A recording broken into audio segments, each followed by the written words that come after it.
All right, we're going to do number 82. In number 82, we have a 45 kilogram figure skater. So the mass is equal to 45 kilograms. Okay?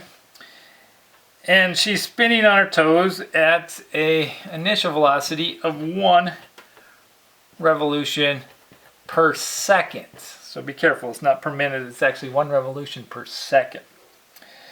Her arms are outstretched as far as they will go. So we're going to model her as a cylinder with 2 cylinders stuck on the side, or 2 long arms sticking out. That's how we're going to model her.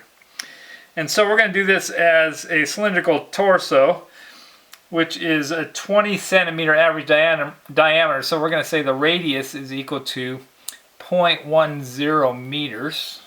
Half that, we're going to convert it. And it's 160 centimeters tall, or 1.6 meters is the height. Okay, that's for her torso. And the arms are going to be 2.5 kilograms each. And they're 66 centimeters long, or 0.66 meters. That's a 6. 0.66 meters long. Attached to the outside of the torso. We're going to treat them just like a long, thin rod. And then she's going to raise her arms straight up. And once she raises them straight up, we're going to just treat it like it's a really long cylinder. And it becomes a height equal to 200 centimeters, or 2 meters. And the diameter is equal to, let's do the radius. The radius still is equal to 0.10 meters. And we want to figure out what the omega final is. All right, so what we have to do, in both cases, these are extended objects, there's no point sources here. So we're going to say I initial, we're going to do this. Angular momentum initial is equal to angular momentum final. We're going to say I initial is equal to omega initial, and I final is equal to omega final. I'm sorry, not equal, times omega final. And so omega final is just going to be equal to I initial divided by I final times omega initial. Okay? Now let's try to figure out what these are. So I initial is going to be the I of the torso plus the I of the arms. But there's 2 of them, so we're just going to have 2 times the I of the arms. And so to figure out what that is, we're going to say that I initial is equal to, well, for our torso it's just a spinning cylinder. So this is just 1/2 the mass of the cylinder. We're going to call this the mass of the cylinder, or the torso, let's call it. Mass of the torso times the radius squared. All right, plus 2 times, these are the rods. But the tricky part here is if you look up a thin rod is equal to 1/12. I of the rod is equal to 1/12 the mass times the length of the rod squared. Okay, so if you just put a thin stick or something, it's going to be 1/12 ml squared if it's rotating at a point on its edge. But we want to move that to a point outside of the edge. And so we have to move that by the distance. Actually, that's from the center of mass.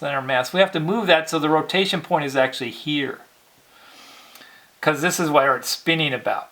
But this is the center of mass of that arm right there. So we have to use the parallel axis theorem. Remember, it's equal to I at the center of mass plus the mass times the distance you moved it squared. So in this case, we're going to have 1/12 ml squared plus, and this is the mass of the arm, times the mass of the arm times the distance we moved it.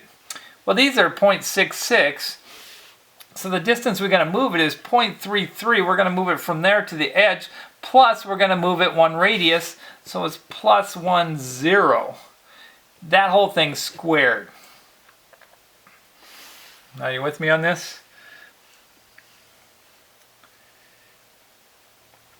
All right, so we have to do all that to figure out what the initial I is. Well, the easiest way is we know all this right now, so I'm just going to plug in the numbers. This is 45 times 0.1 squared plus 2 times 1/12, and each arm was 2.5 times L squared.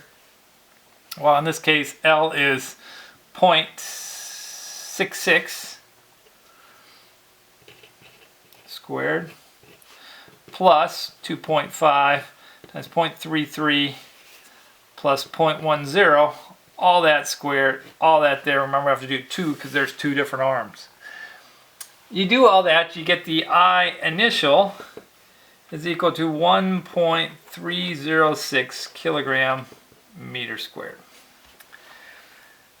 Now I final is way easier because we're just going to treat it like one big long cylinder, because we put the arms up here, it just makes it a big cylinder.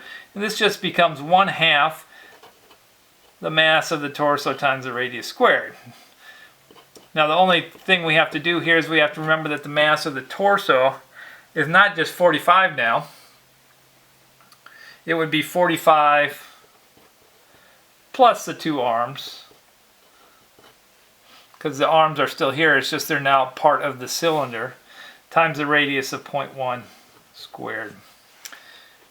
And when we do that, we get the final is 0.5 times 50 times 0.1 squared is 0.25 kilogram meter squared. And then you plug that in to our equation up here, and we're going to get omega final is equal to the initial 1.306 over the final 0.25 times omega initial, but we got to be careful, this is in revolutions per second. Now we can leave this as revolutions per second, we'll get our final answer in revolutions per second, which is what they wanted. So I'm just going to leave it as 1.0 revolutions per second. And when you do that, you get 1.306 divided by 0.25 times 1. And you get omega final is equal to 5.224 revolutions per second. Now, if you didn't put in the extra mass here for the cylinder, if you didn't put our arms in here, you're going to get a slightly different number. So if you end up with this, 5.8 revolutions per second, it's because you didn't add the mass of our arms into this cylinder.